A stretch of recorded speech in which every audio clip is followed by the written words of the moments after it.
Buenas tardes, mi nombre es Wendy Villamizar y en esta oportunidad estaremos hablando sobre las patologías respiratorias.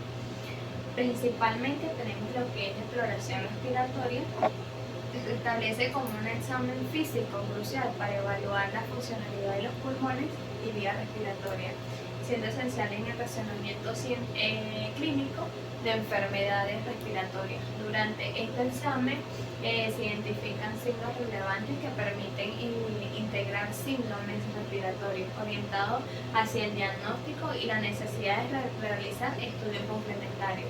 El procedimiento de exploración física del tórax se desarrolla en 4 etapas, lo que es inspección, palpación, percusión y ocultación. En la fase inicial, la inspección exige una observación detallada del tórax analizando su forma, volumen y superficie. Esta etapa se subdivide en inspección estática, que detecta deformidades, y dinámica, que evalúa los movimientos respiratorios. Posteriormente tenemos lo que es la palpación, que busca validar y profundizar las observaciones iniciales, permitiendo además la identificación de anomalías en las integridades de las estructuras blandas y la caja torácica. La percusión, por su parte, aprovecha la transmisión y reflexión de ondas sonoras para identificar alteraciones internas del tórax. Finalmente, la ocultación, realizada con un estetoscopio, es fundamental para clasificar sonidos respiratorios en normales y anormales, contribuyendo a una evaluación integral. En el ámbito de la semiología respiratoria se enfatiza la importancia de identificar signos y síntomas pertinentes del sistema respiratorio. La observación del paciente por parte del enfermero resulta vital, dado que facilita la identificación de síntomas característicos como la cianosis, que indica una insuficiencia de oxígeno. A su vez, el patrón respiratorio, que abarca diversas formas anormales de respiración, aportando información sobre la salud del paciente, señalando posibles patologías, entre otras. Los mecanismos de tos y expectoración desempeñan un papel crucial en la permeabilidad de la vía aérea.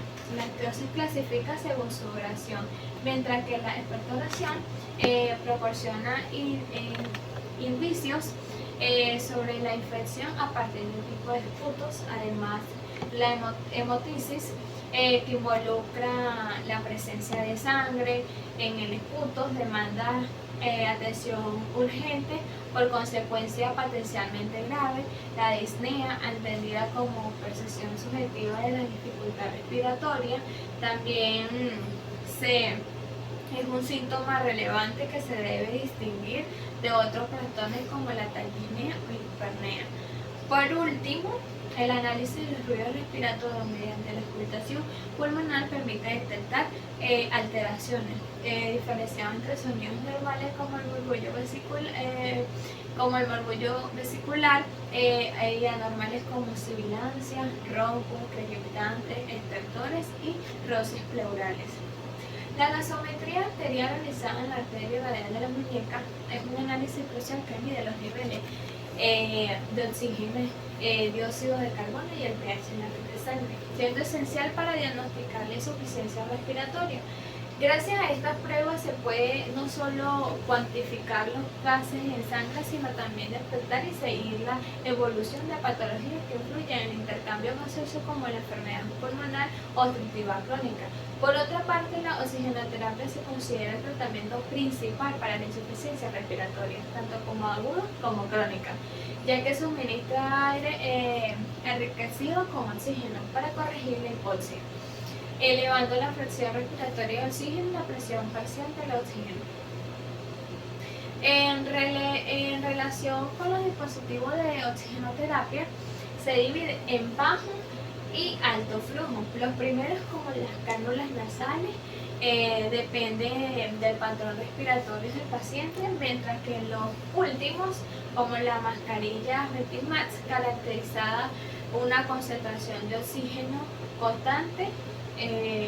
Además, se lleva a cabo diversas pruebas respiratorias, como la espirometría, así como las radiografías del tórax, que permiten diagnóstico rápido y fácil en condiciones pulmonares. La tomografía computarizada del tórax proporciona imágenes detalladas que ayudan a identificar enfermedades. Complementariamente, la espirometría es fundamental para evaluar la función pulmonar, mientras que la toracocentesis y la fibroscopia son importantes para diagnosticar y tratar problemas específicos del aparato respiratorio. Tenemos lo que es el asma. Por su parte, es una enfermedad crónica caracterizada por la inflamación de las vías respiratorias, lo que provoca un estrechamiento de bronquios y dificultad respiratoria. A pesar de que sus causas son variadas, existen factores de riesgo como alérgenos en la infancia, infecciones respiratorias y antecedentes familiares que pueden desencadenar esta condición. Los síntomas son diversos, pero comúnmente incluyen sibilancia, tos y sensación de opresión en el pecho, entre otras. Para diagnosticar el asma se utilizan las espirometrías, pruebas de alergia y análisis de función pulmonar, entre otros. El término de tratamiento se divide en medicamentos para alivio inmediato y aquellos que controlan la enfermedad a largo plazo. Las intervenciones de enfermería son igualmente en este caso cruciales, abarcando desde la valoración o monitorización de signos vitales hasta la educación del paciente sobre la enfermedad y sus desencadenantes. Además, es importante fomentar hábitos saludables y modificar el entorno para disminuir la exposición a alérgenos. Son acciones claves que contribuyen a mejorar la calidad de vida del paciente asmático y optimizar el control de su enfermedad. La enfermedad pulmonar obstructiva crónica es una afección grave que resulta de daño de las vías respiratorias y otras áreas del pulmón, conduciendo a inflamación y obstrucción del flujo del aire que dificulta la respiración. Principalmente esta enfermedad se asocia con la exposición del humo del tabaco, tanto por fumar como por contacto pasivo, aunque también incluye la exposición de laborales a químicos y la contaminación ambiental. Entre los síntomas más comunes se encuentra lo que es la tos, fatiga, dificultad respiratoria que se intensifica con el esfuerzo. Fisiopatológicamente, esta enfermedad se caracteriza por cambios inflamatorios y daño pulmonar que limitan de manera irreversible el flujo del aire. Para diagnosticar esta enfermedad se evalúan los síntomas y los antecedentes del paciente realizando pruebas como espirometrías y radiografía. El tratamiento incluye broncodilatadores y esteroides para reducir la inflamación, además de antibióticos y oxígeno. En este sentido, el papel de las intervenciones de enfermería se centra en la valoración de signos vitales, promover el estilo de vida saludable, educar sobre el manejo de la enfermedad y asegurar la herencia del tratamiento, lo que es crucial para prevenir complicaciones. Por otra parte, la bronquitis es la inflamación de los bronquios que pueden ser agudos o crónicos. La bronquitis aguda, generalmente causada por virus, se resuelve en un corto periodo, a menudo tras una infección respiratoria, mientras que la bronquitis crónica asociada al tabaquismo es parte de la enfermedad crónica, también ambos tipos presentan síntomas como tos, producción del esputo, aunque la bronquitis crónica incluye cambios fisiopatológicos más graves como broncoespasmo y edema de la mucosa. El diagnóstico se realiza mediante radiografías y análisis de esputo, como les mencionado anteriormente, y el tratamiento varía de sintomático para la bronquitis aguda y broncodilatadores y corticosteroides para la crónica, con un enfoque constante en la prevención de infección a través de las intervenciones de enfermería que se realizan. Finalmente, la neumonía se caracteriza por la inflamación de los sacos aéreos en los pulmones debido a infecciones por diversos microorganismos con síntomas como tos, fiebre, dificultad para respirar, entre otras. Esta enfermedad se clasifica según su origen comunitario, asociada, como otra también asociada a la ventilación mecánica, y agentes causantes bacteriana, viral, entre otras. Los métodos diagnósticos incluyen la radiografía del tórax, análisis de sangre, mientras que el tratamiento se adapta a las causas y gravedad de la infección. Las intervenciones de enfermería abarcan la mantención de signos vitales y de respuestas terapéuticas, lo que impulsa una atención integral y mejorar el bienestar del paciente. La neumonía adquirida en la comunidad es una inflamación pulmonar infecciosa que desarrolla fuera del entorno clínico y que afecta principalmente a individuos con factores de riesgo como el tabaquismo o enfermedades crónicas. Esta condición se clasifica en neumonía típica, predominantemente causada por bacterias, y también está la neumonía atípica provocada por agentes. La causa de estas son diversas. En el agente más frecuente, entre los signos y síntomas que suelen manifestarse rápidamente, se encuentra la dificultad para respirar, tos con el punto, espeso, fiebre y dolor de pecho. Fisiopatológicamente, esta enfermedad ocurre cuando un patógeno supera las barreras del tracto respiratorio, ocasionando una respuesta inflamatoria significativa. Para diagnosticar esta enfermedad se obtienen antecedentes clínicos y se realizan exámenes físicos complementarios por pruebas de laboratorio, como también radiografías del tórax y análisis de sangre. El tratamiento se basa en administración de antibióticos y medicamentos para aliviar los síntomas, con la elección de antibióticos dependiendo de factores clínicos específicos. Además, las intervenciones de enfermería como el control de signos vitales, la administración de medicamentos prescritos por el médico y la educación del paciente y su familia sobre su enfermedad y su manejo. Seguidamente tenemos lo que es el traumatismo torácico. Por otro lado, implica lesiones en el tórax que pueden afectar estructuras críticas como la pared torácica, los pulmones y el corazón. Uno de los efectos más graves de este tipo de trauma es el hemotórax, que se caracteriza por la acumulación de sangre en la cavidad pleural, dificultando la respiración y comprometiendo la función cardiovascular. La causa del hemotórax incluye lesión penetrante, antecedentes de cirugía y trastorno de coagulación. Los síntomas más frecuentes son dificultad para respirar, dolor torácico y signos de shock.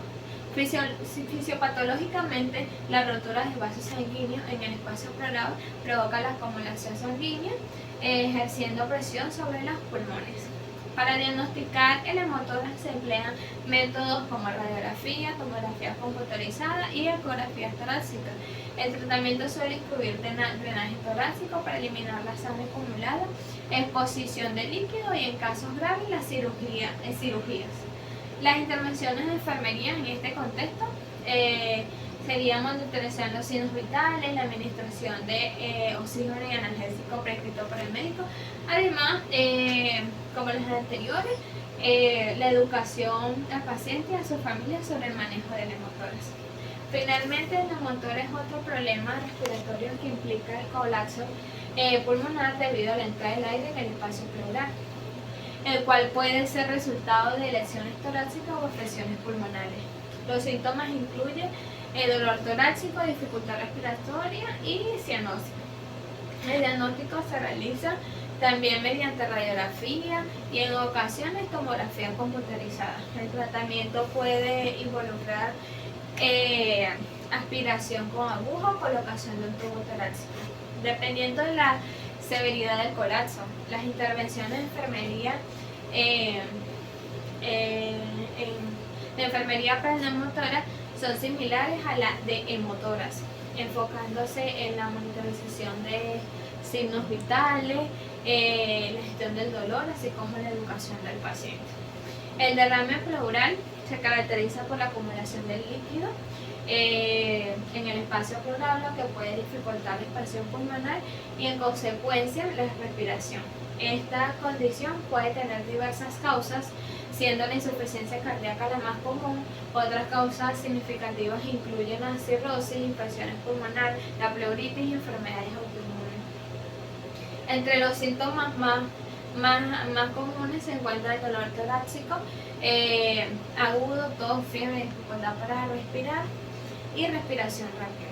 Desde una perspectiva fisiopatológica, este fenómeno puede deberse a un aumento en la presión capilar, inflamación o alteraciones en la presión oncótica plasmática. El diagnóstico se lleva a cabo mediante herramientas igualmente como rayos X, ecografía, análisis de líquido pleural a través de un fluorescentes. En cuanto al tratamiento, este debería ser la causa adyacente o incluirá analgésicos, diuréticos, en ocasiones de drenaje torácico o intervenciones quirúrgicas. Las intervenciones de enfermería enfocándose constantemente en monitoreo de signos vitales, la evaluación del estado mental del paciente que puede ser afectado, la gestión del dolor, la educación sobre las condiciones y su tratamiento. Lo que contribuye al bienestar del paciente y la prevención de complicaciones asociadas al derrame pleural. Por otro lado, como último tenemos la insuficiencia respiratoria, que es una condición crítica que limita la capacidad de la persona para respirar de manera autónoma, lo que ocurre cuando los pulmones se suministra suficiente oxígeno de sangre.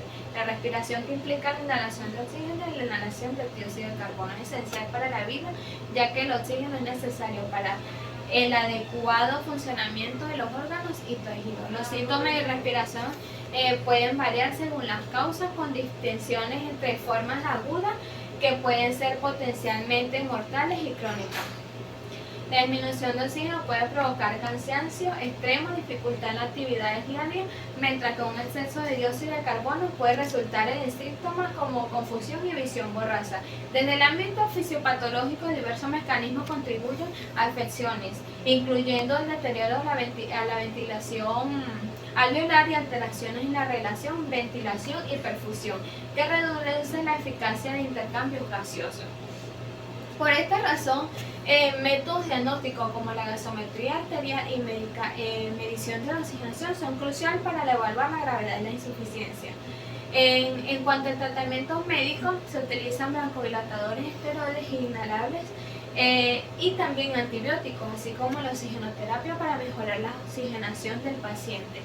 Las intervenciones de enfermería en estas son igualmente críticas, involucran el monitoreo de signos vitales, la evaluación del estado de la piel y la prevención de la sobrecarga de líquidos. Todos estos aspectos son fundamentales para el adecuado manejo de la insuficiencia respiratoria y así lograr el estado de bienestar del paciente. Gracias. Hola, buenas tardes. Mi nombre es Cecimar Torres. En esta oportunidad voy a continuar con el aporte de mi compañera con la exploración del sistema renal básico. En la historia clínica podemos encontrar lo que es los síntomas y antecedentes médicos.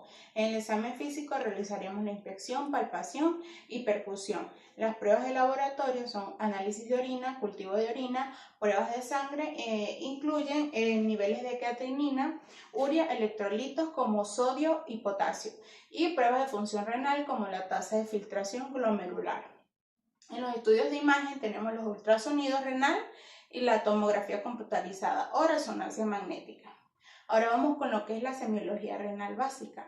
En la historia clínica los síntomas generales son fatiga o debilidad, pérdida de apetito. En los síntomas específicos tenemos lo que es disuria, dolor al orinar, oliguria, aumento de la frecuencia y volumen de la micción.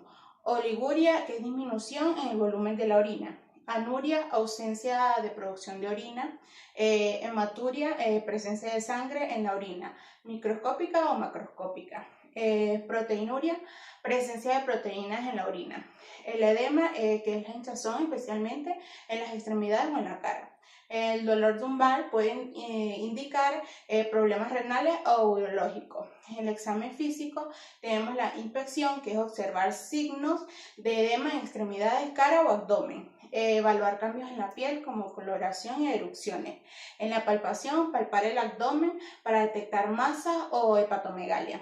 En la palpación de los riñones, en algunos casos se puede palpar un riñón agrandado. En la percusión es percutir la región lumbar para evaluar sensibilidad renal. Signos de Giordano. En los signos clínicos tenemos el signo de Giordano, que es dolor a la percusión en la región lumbar, que puede indicar inflamación o infección renal. El signo de Murphy, que es dolor a la palpación profunda del hipocondrio derecho, que puede sugerir problemas hepáticos o biliares, pero también puede ser relevante en el contexto renal. En el perfil renal, en paraclínica, tenemos la creatinina sérica, que la creatinina es un producto de desecho del metabolismo muscular que se secreta principalmente a través de los riñones. En la urea sérica, la urea es otro producto de desecho que se forma a partir de la degradación de proteínas. En la tasa de filtración glomerular, que es una medida clave de la función renal. Los electrolitos sanguíneos como sodio, potasio, calcio, fósforo y bicarbonato. Los desequilibrios de los electrolitos pueden ser indicativos de problemas renales. En el análisis de orina, en el aspecto físico observaremos el color, la claridad y el olor. En la química, el pH, la densidad, presencia de proteínas, glucosa, cetonas, bilirrubina y urobilinógeno.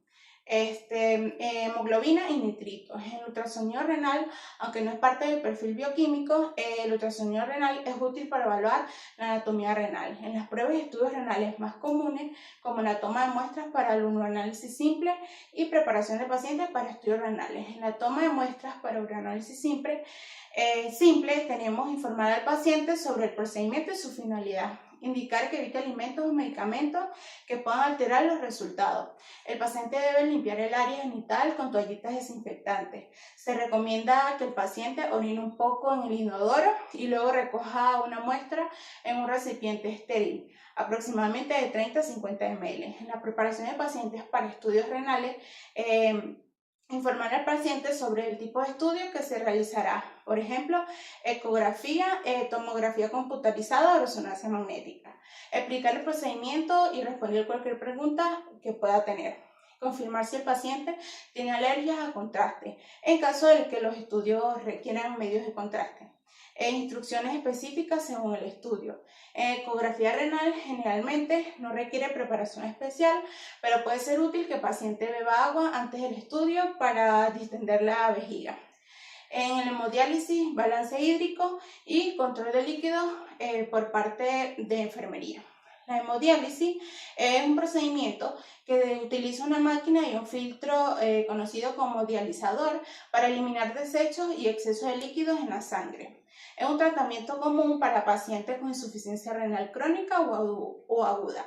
El balance hídrico se refiere al equilibrio entre la ingesta y la eliminación de líquidos en el cuerpo. Es crucial para mantener la homeostasis y el funcionamiento adecuado de los órganos. El control de líquidos por parte de la enfermería.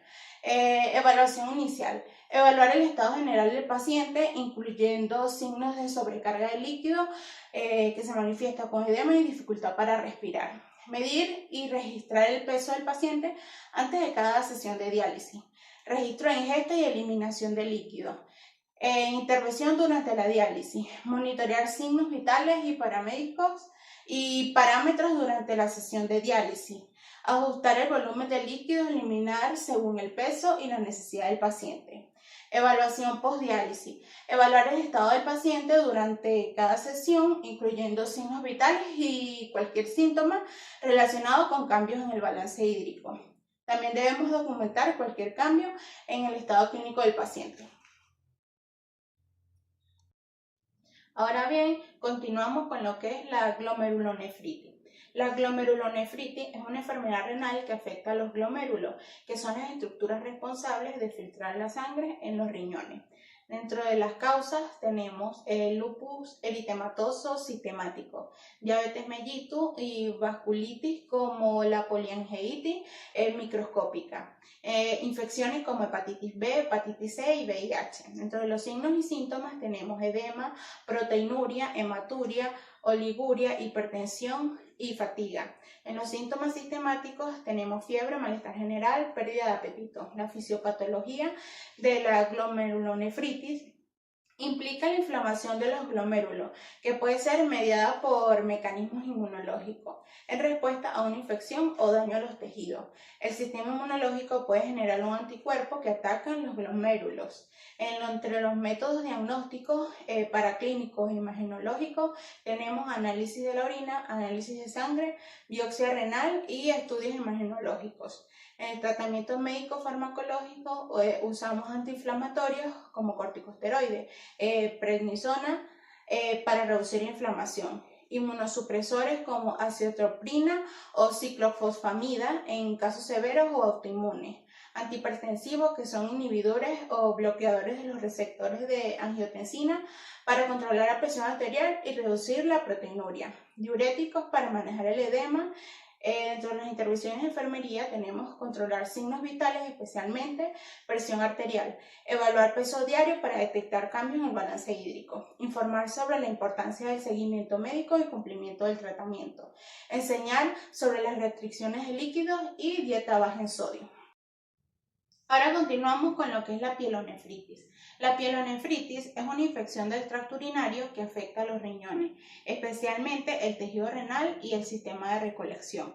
Se caracteriza por la inflamación de la parenquima renal y de la pelvis renal, a menudo asociada con la presencia de bacterias en la orina. Dentro de las causas tenemos Escherichia coli, que es la más común, otras bacterias como Klebsiella, Proteus, Enterobacter y Staphylococcus sacrophyticus. Obstrucción del tracto urinario como piedras y malformaciones, cateterismo urinario, embarazo, diabetes mellitus, inmunosupresión. Antecedentes de infecciones urinarias recurrentes.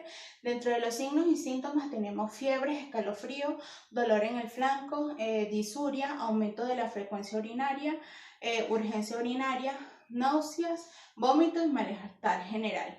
En la fisiopatología tenemos que la pielonefritis se produce generalmente por la ascensión de bacterias desde la vejiga hacia los riñones. La fisiopatología incluye infección ascendente, inflamación, daño renal y acceso renal. Entre los métodos diagnósticos paraclínicos e imagenológicos tenemos análisis de orina, análisis de sangre y estudios imagenológicos. En el tratamiento médico farmacológico tenemos antibióticos, analgésicos, hidratación y hospitalización en casos severos o complicados. En las intervenciones de enfermería tenemos controlar los signos vitales, especialmente temperaturas y presión arterial, monitorear la diuresis y evaluar la cantidad y características de la orina.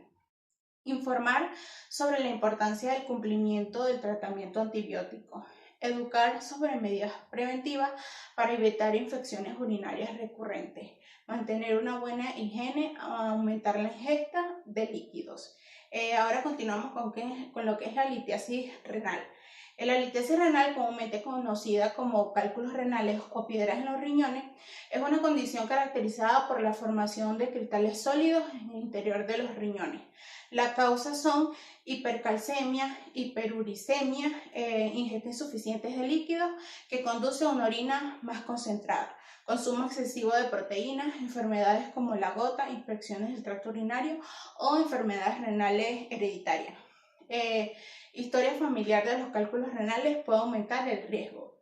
Condiciones que dificultan el flujo normal de la orina. Dentro de los signos y síntomas tenemos dolor agudo, dolor irritante, hematuria, náuseas, vómitos, frecuencia urinaria aumentada, urgencia urinaria, infección urinaria. En la fisiopatología tenemos que la formación de cálculos renales se produce a través de varios mecanismos. La orina se vuelve supersaturada con minerales o compuestos que forman cristales. Los cristales comienzan a formarse a partir de estas sustancias en solución. Los cristales se agrupan y crecen hasta formar un cálculo. Los cálculos pueden obstruir el flujo urinario, lo que provoca presión en el riñón y mucho dolor. Entre los métodos diagnósticos paraclínicos y imagenológicos tenemos análisis de orina, análisis de sangre y estudios imagenológicos. En el tratamiento médico farmacológico tenemos analgésicos, aumentar la ingesta para ayudar a expulsar los cálculos pequeños, medicamentos para facilitar la expulsión del cálculo como alfa-beta bloqueante, alfa bloqueante. En los medicamentos para prevenir la formación de nuevos cálculos según el tipo. Por ejemplo, alopurinol para cálculos de ácido úrico. En las intervenciones de enfermería tenemos evaluar signos vitales y dolor, monitorear la diuresis y características de la orina, educar sobre cambios en la dieta para que estos pueden ayudar a prevenir futuros cálculos. Por ejemplo, reducir el consumo de sal y proteína, administrar analgésicos según sea necesario y evaluar su efectividad. Estar alertas a los signos de infección o complicaciones, como fiebres, escalofríos y obstrucción. Ahora continuamos con lo que es la insuficiencia renal. La insuficiencia renal se refiere a la incapacidad de los riñones para realizar sus funciones de manera adecuada, lo que puede llevar a una acumulación de desechos en el cuerpo y desequilibrio electrolítico. Se clasifica en dos tipos, insuficiencia renal aguda e insuficiencia renal crónica. Dentro de las causas tenemos deshidratación conocida como pérdida de líquido, shock hipovolémico, insuficiencia cardíaca congestiva, glomerulonefritis y nefritis intersticial, toxicidad por medicamentos como antibióticos y acné, cálculos renales, hiperplasia prostática benigna y tumores que obstruyen el flujo urinario. Dentro de los signos y síntomas tenemos disminución de la producción de orina, conocida como oliguria o anuria. Edema, que es la hinchazón en las extremidades. Fatiga y debilidad, náuseas y vómitos, confusión o alteraciones del estado mental. Hipertensión arterial. En la fisiopatología tenemos que la insuficiencia renal aguda se produce por una disminución en la perfusión renal, daño directo a los tejidos renales o bloqueo del flujo urinario. Esto lleva a la acumulación de productos de desecho, alteraciones en el equilibrio ácido-base y electrolítico. Y si no se trata, puede progresar a insuficiencia renal crónica. Dentro de los métodos diagnósticos tenemos análisis de sangre, análisis de orina, ecografía renal para identificar obstrucciones o anomalías estructurales, biopsia renal. En el tratamiento médico farmacológico tenemos el manejo de las causas subyacentes, diuréticos para manejar el edema, medicamentos para controlar la presión arterial, electrolitos para corregir desequilibrios, por ejemplo, administración de potasio. Diálisis en casos severos donde hay acumulación significativa de desechos. Dentro de las intervenciones de enfermería tenemos monitoreo constante de signos vitales y balance hídrico, evaluación diaria del peso del paciente para detectar cambios en fluido, administración de medicamentos según indicaciones y monitoreo de efectos secundarios. Continuamos con lo que es la hiperplasia prostática. La hiperplasia prostática benigna es el aumento no canceroso del tamaño de la próstata, que ocurre comúnmente en hombres mayores. Este crecimiento puede provocar obstrucción en la uretra y afectar el flujo urinario. Dentro de la clasificación tenemos leve, moderada y severa. Dentro de las causas tenemos cambios hormonales, factores genéticos, dietas poco saludables, obesidad y falta de actividad física pueden contribuir. Dentro de los signos y síntomas tenemos dificultad para iniciar la micción, flujo urinario débil o interrumpido, necesidad frecuente de orinar, especialmente por la noche, sensación de vaciado incompleto de la vejiga, urgencia urinaria y goteo al final de la micción. En la fisiopatología, el crecimiento prostático se debe a un aumento del número de células en las glándulas prostáticas, lo que provoca compresión de la uretra. Esto resulta en una obstrucción del flujo urinario, causando síntomas obstructivos e irritativos. La hipertrofia muscular destrusora también puede ocurrir como respuesta a la obstrucción crónica. Dentro de los métodos diagnósticos tenemos evaluación de síntomas mediante cuestionario, el examen rectal digital para evaluar el tamaño y consistencia de la próstata. Análisis de sangre, flujometría urinaria. Dentro del tratamiento médico farmacológico tenemos medicamentos inhibidores de la quinta alfa reductasa como finasterida, dutasterida, bloqueadores alfa anticolinérgicos. En las intervenciones quirúrgicas, resección, transuretral de la próstata, prostatectomía simple. En las intervenciones de enfermería tenemos monitoreo de los signos vitales y signos urinarios y síntomas urinarios, información sobre la naturaleza de la enfermedad y las opciones de tratamiento, instruir sobre cambios en el estilo de vida como dieta saludable y ejercicio regular, administrar medicamentos según indicaciones y monitorear efectos secundarios, preparar al paciente para procedimientos quirúrgicos si es necesario. Muchas gracias.